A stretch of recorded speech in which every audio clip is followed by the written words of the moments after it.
Bom dia, pessoal. Então hoje a gente vai para a nossa terceira aula de anatomia, tá? E na aula de hoje a gente vai falar um pouquinho sobre o sistema digestório, tá? Essa é a primeira parte do sistema digestório. Eu dividi o sistema digestório em duas partes, tá? Sistema digestório 1 e 2. Justamente porque essa primeira parte a gente vai falar da anatomia, né, dos órgãos, da posição dos órgãos, né? E no sistema digestório 2 a gente vai falar um pouquinho da fisiologia, tá? Desse sistema.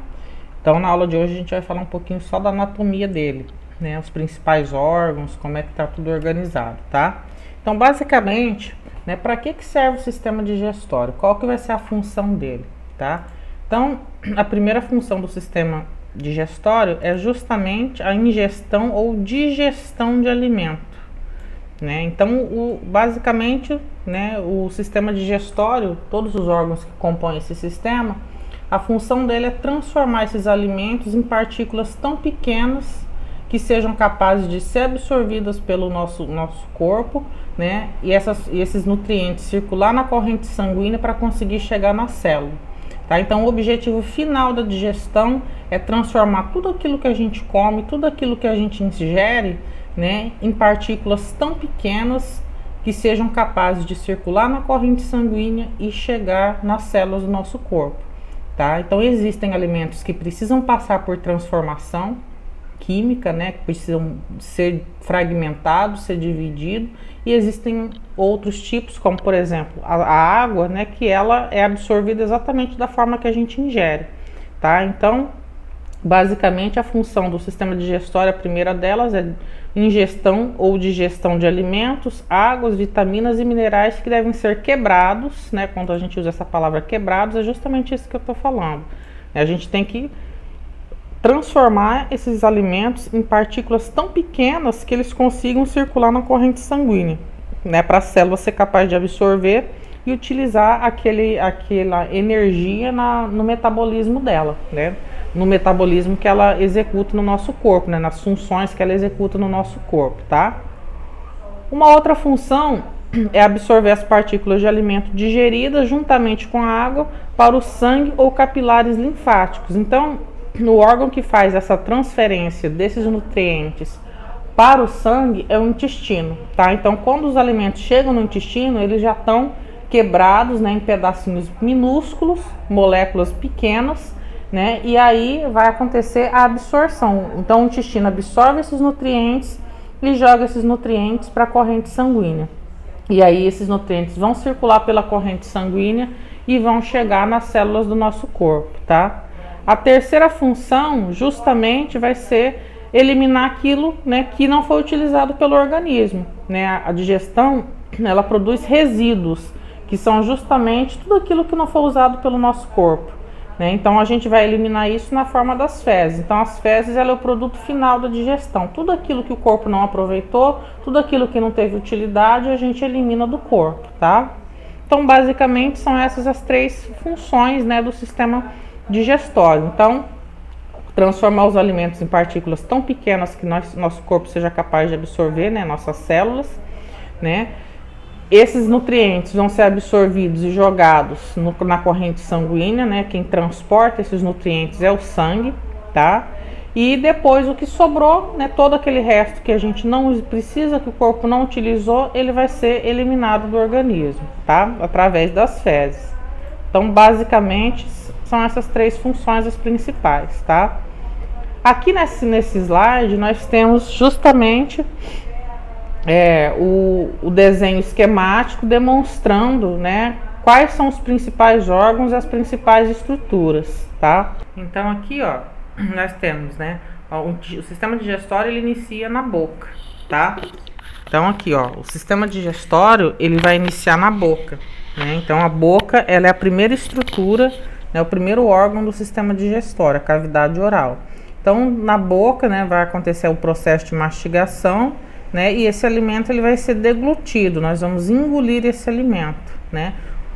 Após a gente engolir esse alimento, ele vai passar pela segunda estrutura, que é a faringe, né? A faringe, ela é uma região, né, acima do esôfago, que é comum tanto ao sistema respiratório quanto ao sistema digestório, né? Então, tanto o ar quanto o alimento passam pela faringe. Então, por isso que ela faz parte tanto do sistema respiratório quanto do sistema digestório, tá? É um canal de passagem, né? Então, descendo, a gente tem, né, o esôfago. O esôfago é um tubo muscular, né, de musculatura lisa, é por onde o alimento que a gente mastigou, que a gente deglutiu, né, ele vai descer até chegar no estômago, né? Então, o esôfago ele vai realizar vários movimentos, né, musculares para empurrar esse alimento até o estômago, né? O estômago, o alimento vai permanecer por um determinado tempo, né? O estômago ele é uma bolsa de musculatura lisa que vai liberar alguns ácidos para que o processo químico da digestão,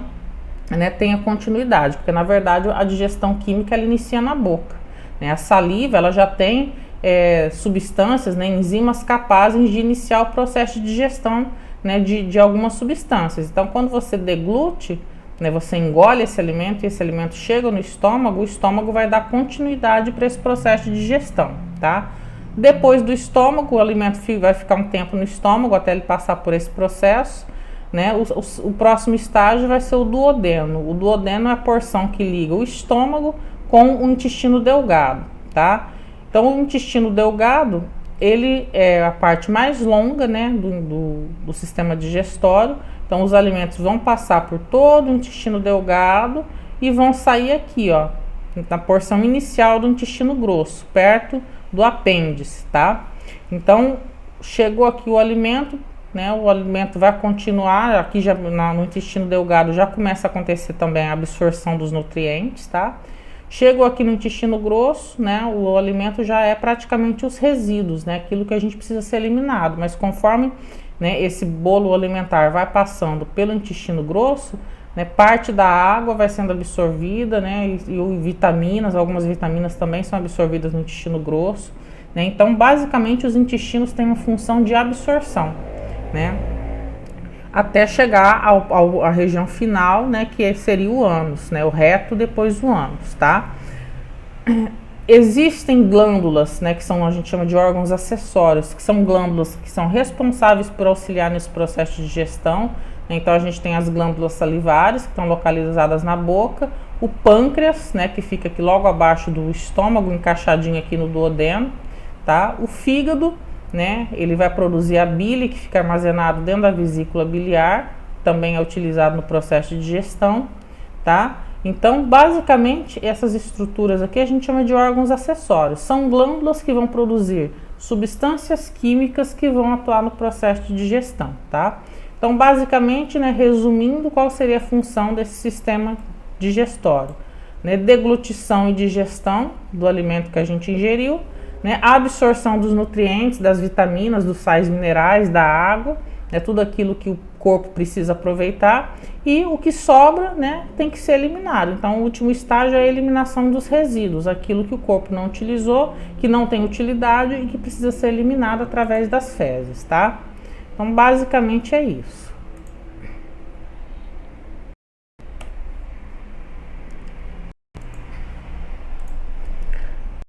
Vou falar um pouquinho da cavidade oral, né, que é a boca. Então, a boca é, como eu já disse no slide anterior, é a primeira porção do tubo digestivo. Então, a digestão ela começa na boca.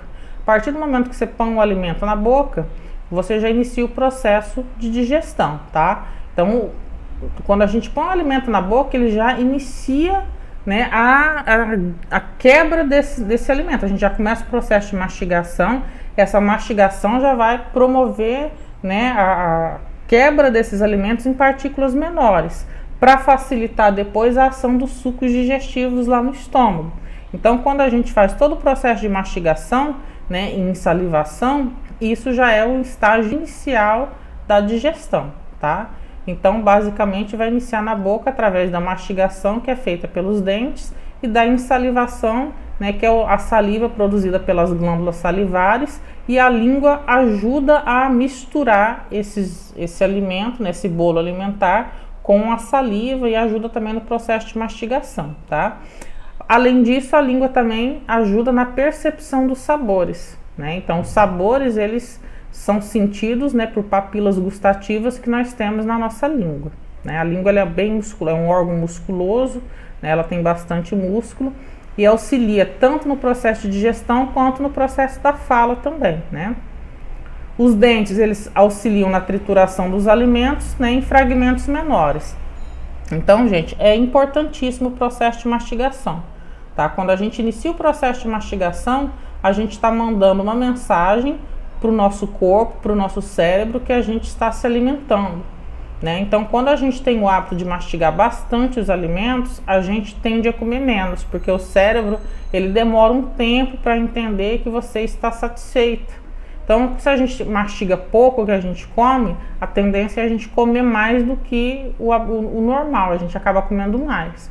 Quando você mastiga bastante, você come menos, tá? Isso é fisiológico, é porque a mastigação, ela manda uma mensagem para o cérebro informando que você está se alimentando. Então, quanto mais você mastiga, né, mais vai chegar essa mensagem para o cérebro, tá? Que você está se alimentando.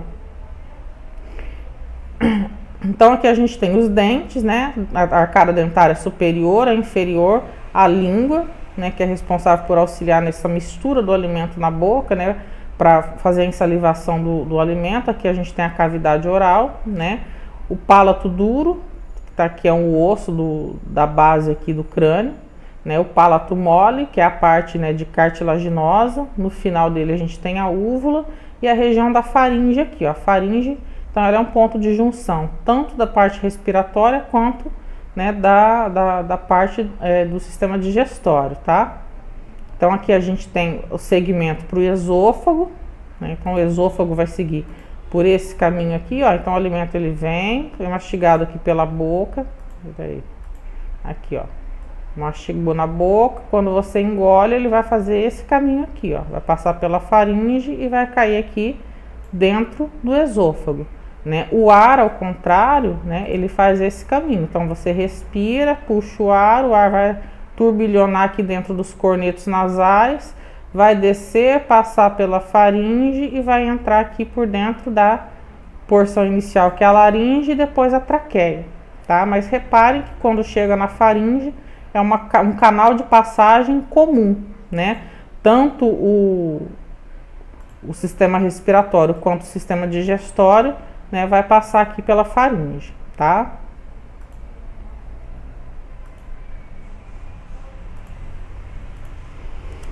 Aqui a gente tem, né, a localização das glândulas salivares. Então, basicamente, nós temos 3 conjuntos de glândulas, tá? Nós temos as parótidas, que são as maiores, né? Fica aqui na parte posterior. Nós temos as submandibulares, né?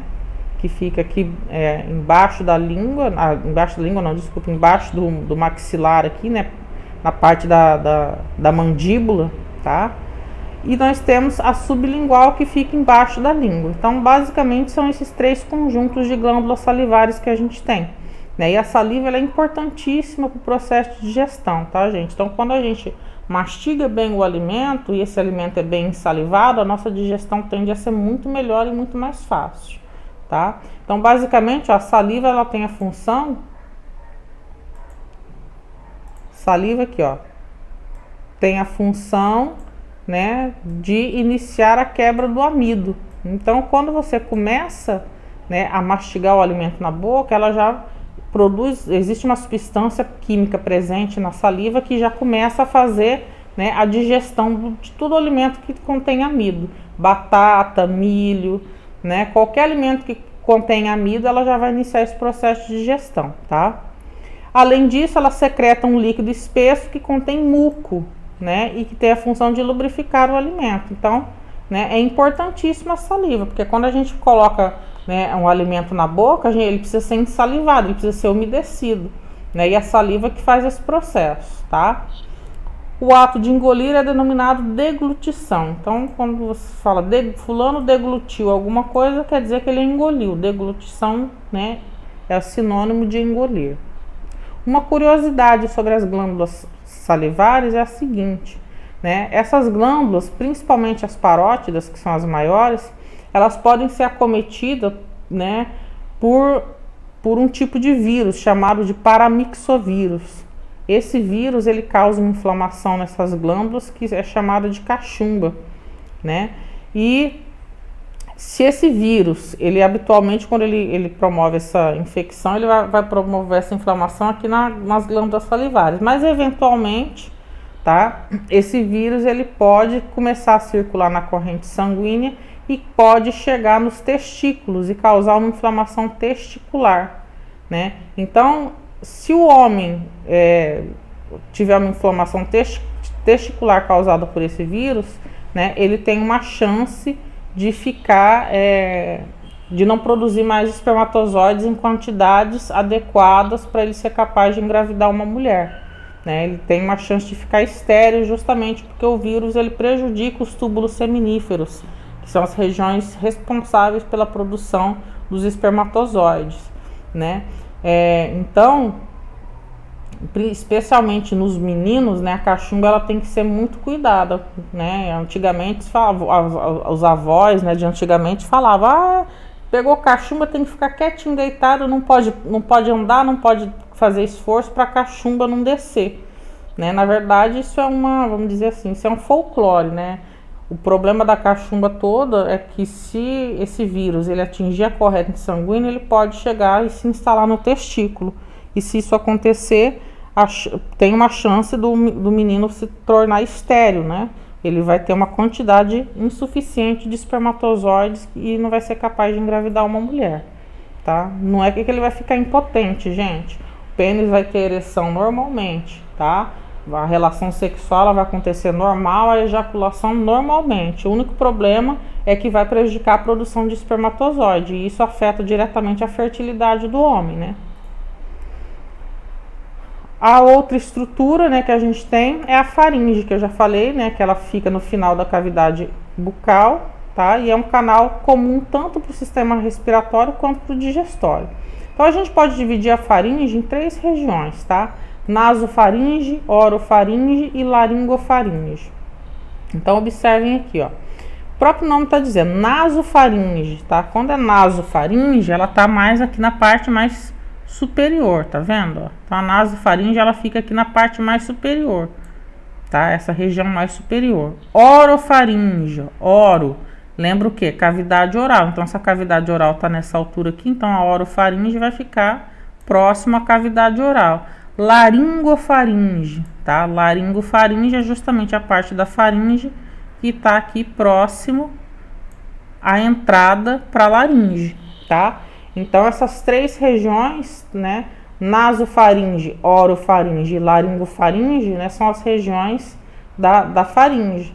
Então é importante também saber as regiões porque fica mais fácil de localizar, né, as regiões, as estruturas. Então é importante a gente saber isso também, tá?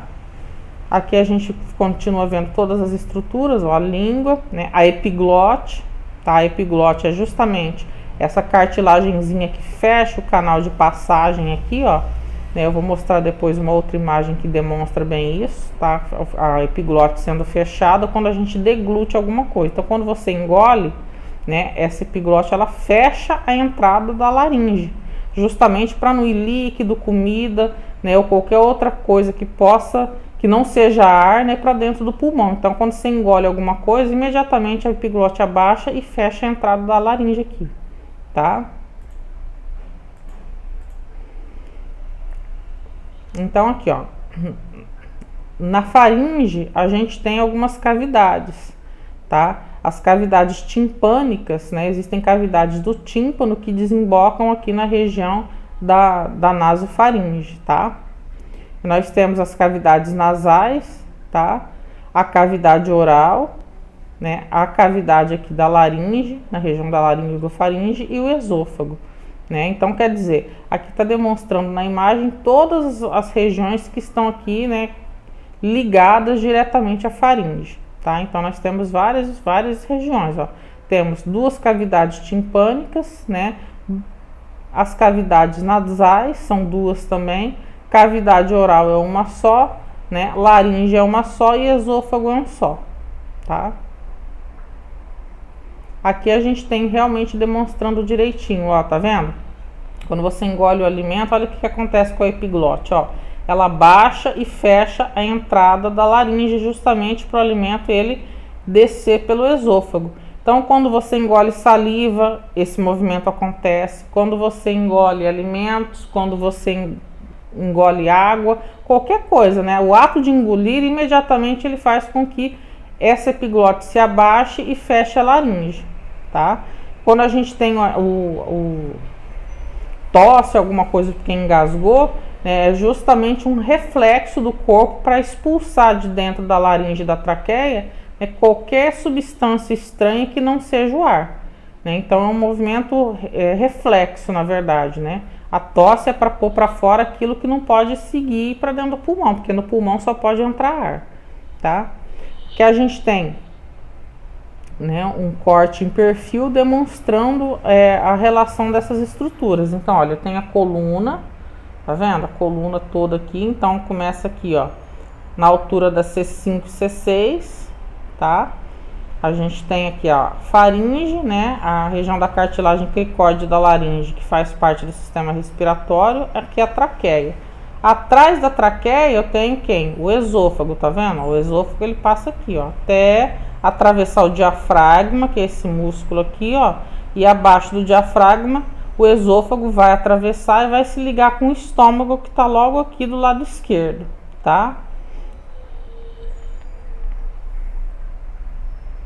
Ah, uma coisa importante aqui, ó, a peristalse, tá? O que é a peristalse? A peristalse são contrações musculares involuntárias, tá? Então, quando a gente engole, né, o alimento ele sempre permanece num único sentido, numa única direção, justamente porque a peristalse ela ajuda a empurrar o alimento ao longo de todo o tubo digestório, tá? Então, conforme o alimento ele vai passando pelos diversos órgãos do sistema digestório, quem vai ajudando ele a ser empurrado para o final, até o final do intestino, é os movimentos que a gente chama de movimentos peristálticos, tá? É a peristalse.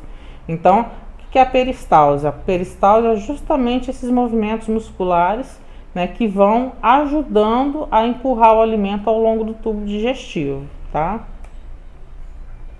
Então, aqui a gente tem o esôfago, ó. O esôfago, né, ele atravessa todo o tórax até o diafragma aqui e vai se ligar ao estômago aqui logo abaixo do diafragma, tá? Então a gente pode dividir o esôfago em 3 regiões. Porção cervical é aquela parte do esôfago, né, que está justamente na região cervical, tá? Então a gente tem aqui, ó, parte cervical. A porção torácica, o próprio nome está dizendo, é que vai passar por dentro do tórax, tá? Então toda a porção do esôfago que passa dentro do tórax a gente chama de esôfago torácico. E aí, atravessou o diafragma, a gente tem, né, a porção abdominal do esôfago, né, que é esse trecho aqui, né, que vai fazer a ligação entre esôfago e estômago. Aqui eu tenho o estômago, né, logo depois do esôfago a gente tem o estômago. O estômago ele é uma bolsa de músculo, né, onde o alimento vai ficar armazenado um determinado período, né, para que ele sofra ação dos sucos digestivos, para que a digestão ocorra aqui. Então, ó, esôfago, né, o estômago, que é essa bolsa de músculo, e depois aqui embaixo eu já tenho o intestino delgado, e a primeira porção desse intestino delgado a gente chama de duodeno, tá? Que é essa primeira região aqui. Toda essa musculatura do sistema digestório é tudo musculatura lisa, tá, gente? É musculatura que tem movimento involuntário, que é aquele tipo de musculatura que quem comanda os movimentos é o cérebro, né? Então, na musculatura lisa, quem comanda, né, o movimento desses músculos é o nosso cérebro, não é comandado pela nossa vontade, tá? Mas o estômago tem uma parede bem musculosa, tanto é que se você fizer refeições volumosas, ele tende a se estender, ele é elástico, né? Um órgão elástico, ele se expande, tá? Aqui a gente tem as principais porções do estômago, tá? Pra gente as mais importantes são essas aqui, ó. O fundo, o corpo e a porção pilórica, tá? Então olha aqui, ó. O fundo, que é essa parte superior. Quando a gente olha no raio-x de tórax e observa a bolha gástrica ali do lado esquerdo, logo abaixo do diafragma, o que a gente está vendo é o ar dentro da região do fundo gástrico, tá? Que é justamente o que aparece ali no raio-x. Depois a gente tem o corpo, que é a maior parte do estômago, né? E no final aqui a gente tem a porção pilórica, né, que fica perto do piloro. Tá? O piloro, ele é um esfíncter. O que são esfíncteres? Esfíncteres são anéis de músculo que tem em algumas regiões do sistema digestório. Então, esse anel de músculo, ele fica fechado, né? Então, é como se fosse uma região que fica fechada ali mesmo, né? Ela se fecha, esse esfíncter. Então, por exemplo, você engoliu, né? Acabou de almoçar, deglutiu todo o alimento, engoliu o alimento. Quando você parar com o movimento de deglutição, de engolir, automaticamente o que vai acontecer? Tá? A cárdia, que é um esfíncter que a gente tem nessa região aqui, ó, tá? O nome desse esfíncter é cárdia, tá? Porque fica perto da área cardíaca, por isso que tem esse nome. Então tem um esfíncter aqui que fecha, né, a passagem dos alimentos, porque o que acontece? O esôfago, ele é só um canal de passagem. O estômago, ele é uma bolsa que vai armazenar esse alimento por um determinado período e ele vai produzir suco gástrico para fazer a digestão desse alimento, para quebrar esse alimento em partículas menores, tá? Então, a parede do estômago, ele tem uma camada de proteção. Ele tem um muco que protege o estômago da autodigestão, né? Porque é só a gente raciocinar. Cara, se eu como um pedaço de carne crua, o estômago consegue digerir, como é que ele não se autodigere? Como é que ele não digere as próprias paredes dele? Né? Ele justamente não se autodigere porque ele tem uma proteção. As células da parede do estômago, ela produz um muco, esse muco reveste toda essa camada interna da parede do estômago e neutraliza esse ácido. Então esse ácido ele não consegue entrar em contato com a parede do estômago. É por isso que o estômago não se autodigere, porque ele tem uma proteção para isso. Tá? Só que o esôfago, por exemplo, não tem. Então se você faz uma refeição muito volumosa e parte desse alimento que está dentro do estômago, ele reflui para dentro do esôfago, você pode provocar lesões, feridas aqui no esôfago. Né? É o que o médico chama de refluxo gastroesofágico. Então, o que é o refluxo? O refluxo é o retorno do conteúdo estomacal para dentro do esôfago. Quando é que isso acontece? Geralmente quando a pessoa está com um problema aqui na cárdia, que é esse esfíncter, porque o normal é esse esfíncter permanecer fechado para que não aconteça isso, né? Para que o líquido que está dentro do estômago não reflua para dentro do esôfago, mas às vezes pode acontecer, né? Isso é chamado de refluxo gastroesofágico, né? Se a cárdia ela está funcionando direitinho, ela impede isso, mas se de repente ela está com algum probleminha, não está fechando direito, pode acontecer esse refluxo, tá? Aqui no final do estômago, no outro lado, né, a gente também tem um outro esfíncter chamado de piloro, né? Então esse outro esfíncter ele também fecha a passagem, né, do que está no estômago para dentro do intestino. Por quê? Para dar tempo de digerir o que está aqui dentro.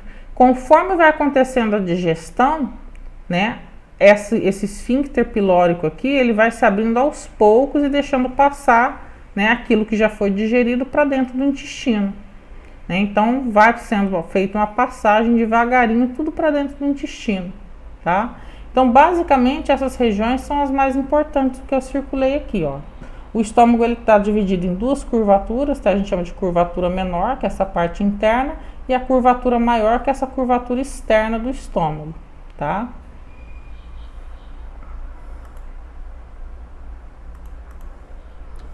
Aqui a gente tem intestino delgado, né, que é o próximo estágio. Né, o intestino delgado a gente divide ele em três partes: o duodeno, o jejum e o íleo. Tá? Então depois que o alimento sai do estômago, ele vai passar para dentro do duodeno. O duodeno é a primeira porção do intestino delgado. Né? Então a primeira porção é o duodeno. Depois vem o jejum e no final o íleo. Tá? Eu vou mostrar isso nas imagens, nas outras imagens. Então, olha aqui, ó. Primeiro estágio do intestino delgado é o duodeno, tá? O duodeno ele tem mais ou menos de 20 a 24 centímetros de comprimento. Então, até aqui para cá tinha o estômago, tá? tá? Então, aqui a gente tem o esfíncter, né, que é justamente essas paredes de músculo, que quando, né, essa musculatura se contrai, esse esfíncter aqui ele se fecha para impedir que o que está dentro do estômago venha para dentro do intestino sem ter terminado a digestão, né? Então esse esfíncter aqui, né, que é o piloro, que vai regulando. Então conforme ele vai se abrindo aos poucos, o que já foi digerido dentro do estômago vai passando para dentro do intestino delgado, né? Então essa primeira porção é o duodeno, né? Repara que ele parece uma letra C, ó, tá? Esses orifícios que a gente está vendo aqui, ó, são orifícios que tá vindo lá do pâncreas e da vesícula biliar, que vai liberar substâncias que vão auxiliar no processo de digestão, tá? Uma coisa interessante, ó, o pâncreas ele fica alojado, né, aqui na parte interna dessa letra C de duodeno aqui, ó. Então o pâncreas ele fica aqui nessa região, né, encaixadinho aqui com o duodeno. Aqui a gente tem, ó, as regiões do duodeno. Então aqui eu tenho a região do piloro, né, que é o esfíncter que vai impedir a passagem de conteúdo estomacal para dentro do intestino antes da hora, tá? Aí eu tenho essas regiões todas, que não é importante pra gente, tá? Eu nem vou cobrar isso na prova, né? Tem o ligamento de Treitz, que vai prender esse duodeno nessa posição, a flexura duodenal, o jejuno aqui no final. Então repara que o ligamento de Treitz, né, que é essa região aqui, a flexura duodeno jejunal, né, é justamente o que separa duodeno de jejuno. O jejuno é a segunda porção do intestino delgado, a primeira é o duodeno, tá? Então o duodeno ele tem esse aspecto de letra C aqui, né, e quando ele chega nessa flexura duodeno jejunal, automaticamente esse esfíncter aqui já se... desculpa, aqui não tem esfíncter. Então, quando ele vai passar aqui pelo duodeno, né, o alimento ele vem passando pelo duodeno, quando ele chega aqui na altura da flexura duodeno jejunal, né, ele já passa a integrar o jejuno, né? Então são regiões diferentes, mas é o mesmo órgão, o intestino delgado. Duodeno é uma parte do intestino delgado, o jejuno é uma parte do intestino delgado, tá? O íleo é uma parte do intestino delgado também. Aqui nós temos, ó, o pâncreas, né, o fígado e a vesícula biliar, tá? Então o pâncreas, o fígado e a vesícula biliar, eles são órgãos que vão participar, né, na produção de substâncias que vão auxiliar no processo de digestão. Então o fígado, né, esse órgão volumoso que fica aqui no canto superior direito do abdômen, né? Nós temos a vesícula biliar, que é um saquinho que fica ali pendurado embaixo do fígado, né? A função dessa vesícula é armazenar a bile. A vesícula não produz bile. A bile é uma substância que vai contribuir para a digestão de gorduras, tá? Então, assim, a vesícula biliar, ela não produz nada, ela só armazena. Quem é que produz essa bile que ela está armazenando? É o fígado. Então, o fígado produz a bile e a bile é armazenada dentro da vesícula biliar, tá? Então, quando você faz uma alimentação rica em gordura, com bastante gordura, né, a vesícula vai entrar em ação para se contrair e liberar essa bile em cima dessa gordura para concluir o processo de digestão da gordura, tá? O pâncreas, ele produz uma substância também que ajuda na digestão, que é o suco pancreático, tá? Que também é liberado dentro da região ali do duodeno para contribuir com o processo de digestão, tá? Não vou ficar lendo, gente, esses textos, tá? Isso aqui depois vocês leem com calma, vou só explicar mesmo as imagens, tá? Aqui a gente vai falar um pouquinho do fígado. O fígado é um órgão extremamente importante, tá? Ele tem várias funções importantes, as principais, não estão nem todas aqui são só as principais, ó. Ele armazena vitaminas A, B12, D e E alguns minerais como ferro e cobre, né? Então ele é um órgão que armazena vitaminas, né, que o corpo de tempos em tempos precisa. Então se você não ingerir as quantidades adequadas, né, de vitamina A, B12, D e E, né, o ferro, cobre, esse fígado ele vai disponibilizar isso para você.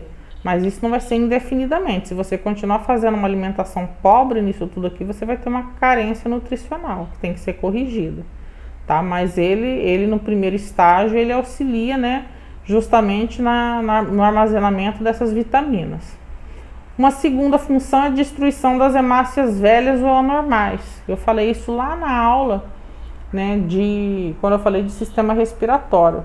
Então, as hemácias, que são aquelas células que transportam os gases respiratórios, quando elas já estão no limite da funcionalidade delas, elas duram em torno de 120 dias. Então, de 120 em 120 dias, todas as hemácias do nosso corpo são substituídas, são trocadas. Então, aquelas que já estão velhinhas, que não estão conseguindo transportar direito o oxigênio, né, o fígado recolhe isso da corrente sanguínea e destrói essas hemácias, para estimular o corpo a produzir hemácias novas e saudáveis, tá? Uma outra função é a emulsificação das gorduras no processo digestivo através da secreção de bile. Então, justamente ele tem essa função aqui de ajudar na digestão das gorduras, né? Ele produz a bile, quem armazena a bile é a vesícula biliar, tá? Depois, uma outra função importante é o armazenamento e a liberação de glicose, né? O fígado, ele guarda parte da energia que vem dos alimentos. Então, quando você se alimentou, né, além do que é o recomendável, o que vai acontecer? Vai acontecer, né, que esse fígado, ele vai servir de reservatório, né? Então, ele vai liberar, por exemplo, se estiver faltando glicose na sua corrente sanguínea, vamos supor que você já tem muitas horas que você não comeu nada.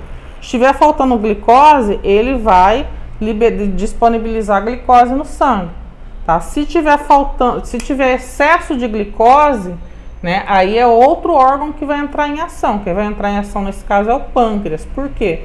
Porque o pâncreas, ele vai produzir a insulina, que vai pegar essa glicose e vai levar para dois caminhos. Ou vai armazenar isso no fígado, tá?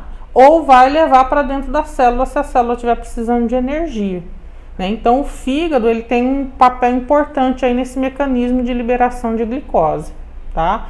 Depois, mais para frente, a gente vai ver melhor como é que funciona esse processo aqui, tá? Isso vai ser melhor explicado depois para vocês. Aqui a gente tem a vesícula biliar, tá? A vesícula, gente, ela é uma bolsinha, tá vendo? É uma bolsinha que armazena a bile. Então, aqui a gente tem os ductos hepáticos, o direito e o esquerdo. Então, o fígado tá mais ou menos aqui nessa região. Então, o que vai acontecer? Né? Conforme o fígado produz a bile, esses ductos hepáticos recolhem a bile e vão jogar aqui para dentro da vesícula, tá?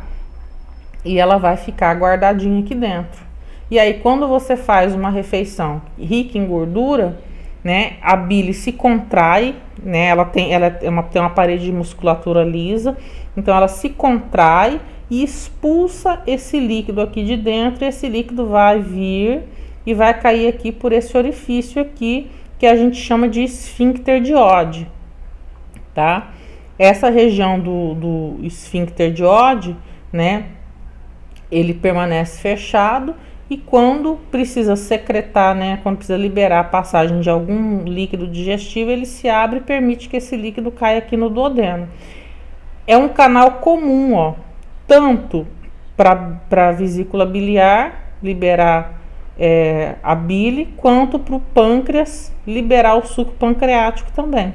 Tá vendo? Os dois são conectados aqui nessa mesma região aqui, ó, nessa papila duodenal aqui, tá? Então, aqui é o duodeno. Então, quando o alimento chega aqui, né, e o corpo percebe que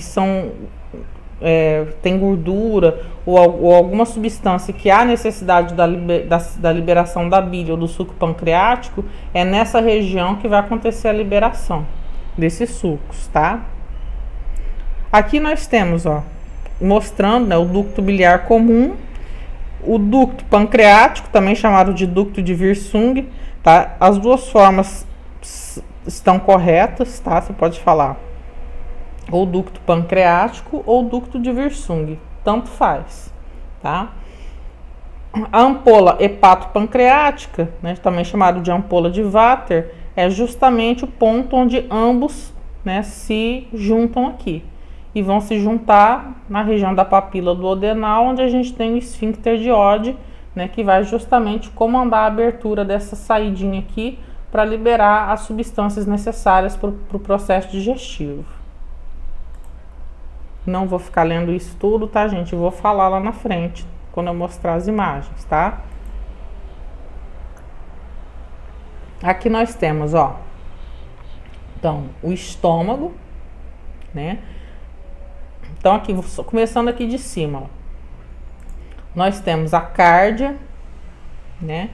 O que é a cárdia mesmo? A cárdia é aquele esfíncter que separa o esôfago do estômago, tá? Então, a cárdia separa esôfago de estômago. Aqui nós temos piloro. O piloro vai separar estômago de duodeno. O duodeno, né, o bulbo duodenal, é a primeira porção do intestino delgado, tá?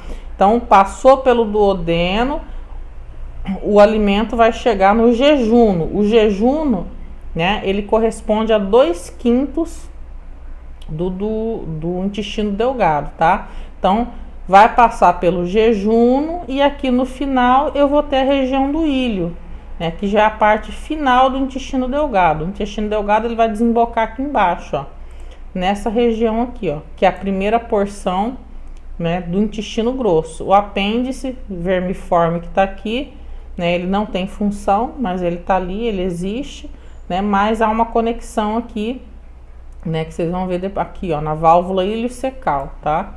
Essa válvula iliocecal é a que vai juntar o intestino delgado, né, que é essa região aqui, ó, intestino delgado, com o intestino grosso, tá? Então, a válvula iliocecal faz a conexão de ambos, do intestino delgado com o intestino grosso, tá? Então, o alimento chegou aqui no intestino grosso, ele vai fazer esse trajeto, ó, tá? Até chegar lá na porção final, tá? E ser eliminado pelo ânus, tá? Então, o caminho que ele faz é esse aqui.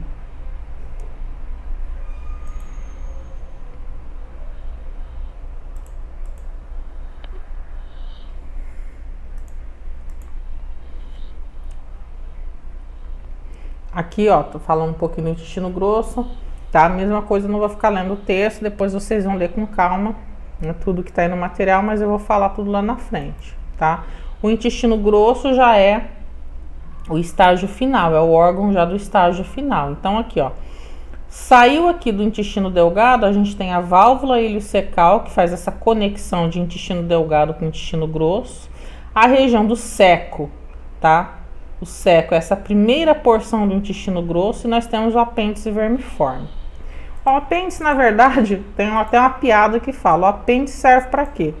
O apêndice não serve para nada, só serve para inflamar. E é uma coisa interessante, gente, porque quando você estuda biologia evolutiva, né, existem algumas teorias sobre o apêndice, dizendo que o apêndice ele é um órgão vestigial. Né, que é isso? É um vestígio de um órgão que um dia talvez tenha tido uma função. É como se ele fosse um órgão atrofiado, uma estrutura atrofiada, né, que hoje em dia a gente não precisa usar mais. Né? Então ele atrofiou e se transformou nesse apêndice aí. Então realmente ele não tem utilidade nenhuma. Né? Só que ele tem um orifício que muitas vezes o que pode acontecer? Pode acontecer que, né, o bolo fecal que fica aqui na região do ceco, ele às vezes ele pode passar para dentro do apêndice e ele não consegue retornar para continuar o caminho normal. E aí ele fica preso aqui dentro. Então o que começa a acontecer ali? Começa a formar um acúmulo de bactérias dentro do apêndice. E isso começa a gerar um processo inflamatório. Esse processo inflamatório, ele é perigoso. Por quê? Porque a inflamação, ela tende a acumular pus. Né, o pus nada mais é do que os leucócitos que foram combater, né, as bactérias e acabou promovendo a formação daquela secreção purulenta. Né? E uma estrutura dessa inflamada, ela pode se romper, ela pode estourar. Se ela estoura, o que vai acontecer? O conteúdo fecal vai cair dentro do abdômen. na região, né, externa ali entre as vísceras, e isso pode provocar uma infecção generalizada e a pessoa morrer de sepse. É por isso que a apendicite ela é tão grave, e quando o médico descobre que o paciente está com crise de apendicite, ele geralmente já manda para a cirurgia imediatamente, já com a preocupação de não acontecer desse apêndice vir a estourar dentro do paciente, porque se isso acontece, vai haver um extravasamento de fezes aqui para dentro do abdômen, e isso vai contaminar todos os outros órgãos abdominais, né, com bactéria, com material fecal, e mesmo que o paciente passe por uma cirurgia, que o médico faça uma lavagem em todos os órgãos com antibiótico, com tudo, não é 100% garantido que ele conseguiu se livrar de todas as bactérias. E isso pode promover uma infecção generalizada e levar a pessoa à morte, tá? Então essa porcariazinha aqui, ó, biologicamente hoje ela não tem função nenhuma. Como diz o ditado, ela só serve mesmo para inflamar, para mais nada, tá? Então vamos aqui, ó. O cólon, né, que é o intestino grosso, ele é dividido em regiões, e essas regiões pra gente é bem importante, porque lá na frente vocês vão estudar alguns exames contrastados e é importante você conhecer essas regiões. Então a gente tem aqui, ó, cólon ascendente, cólon transverso, tá? Cólon descendente e cólon sigmoide, tá? Então como é que são esses cólons, ó? Cólon ascendente é esse cólon aqui, ó, que tá subindo. Então ascendendo, ele tá subindo, porque é esse o trânsito, né, que ele tá fazendo. Então as fezes, elas atravessam aqui a válvula iliocecal e caem aqui dentro do intestino grosso. Então, cólon ascendente é essa parte que sobe. Cólon transverso é esse que fica aqui na parte superior. Essa curvatura aqui é o cólon transverso, ó, tá? Cólon descendente é o que está descendo, tá? Depois, no final, a gente tem essa outra curvatura aqui, que é o cólon sigmoide. E no final, reto e o esfíncter anal, o ânus aqui no final, tá? Então, cólon ascendente, transverso, descendente, sigmoide, reto e ânus. Aí isso é importante saber. Uma outra coisa que é importante são as duas flexuras, ó. O que é a flexura? A flexura é essa curvatura aqui, gente. Essa curva que o intestino faz, ó. O intestino não faz uma curva, isso são as flexuras. A curva que fica mais próximo ao fígado, a gente chama de flexura cólica direita ou hepática. Posso chamar de flexura cólica. Cólica por quê? De cólon, tá? Então, flexura cólica direita ou flexura hepática. E aqui eu posso chamar de flexura cólica esquerda ou esplênica. Esplênica tem a ver com baço, tá? Então, ela tá próxima do baço, por isso que eu posso chamar também de flexura esplênica. Tá? A flexura hepática está próxima ao fígado, flexura esplênica está próximo ao baço, tá? Então, dessa imagem, isso que eu tô falando é importante, tá? Bom, gente, basicamente é isso, tá? São os órgãos principais do sistema digestório. É importante para a gente, enquanto técnico em radiologia, a gente saber a localização desses órgãos e conhecer um pouco da função de cada uma. Não precisa saber nada muito aprofundado, mas é importante você saber a localização de todos esses órgãos. Até porque depois, quando for fazer alguns exames, né, vocês vão ter que saber direitinho a posição e a localização dessas estruturas, tá? Vocês já tiveram aula de técnicas e procedimentos, né, e já falamos aí um pouco sobre, né, exames de abdômen, né, esse tipo de exame, para vocês já mais ou menos localizar as regiões e as estruturas. Então, é importante saber, tá? Qualquer dúvida que vocês tiverem aí, pode me chamar no WhatsApp, tá? Que se for necessário, a gente explica de novo se tiver alguma coisa que vocês não entenderam, tá? Então, bons estudos para vocês, um abraço.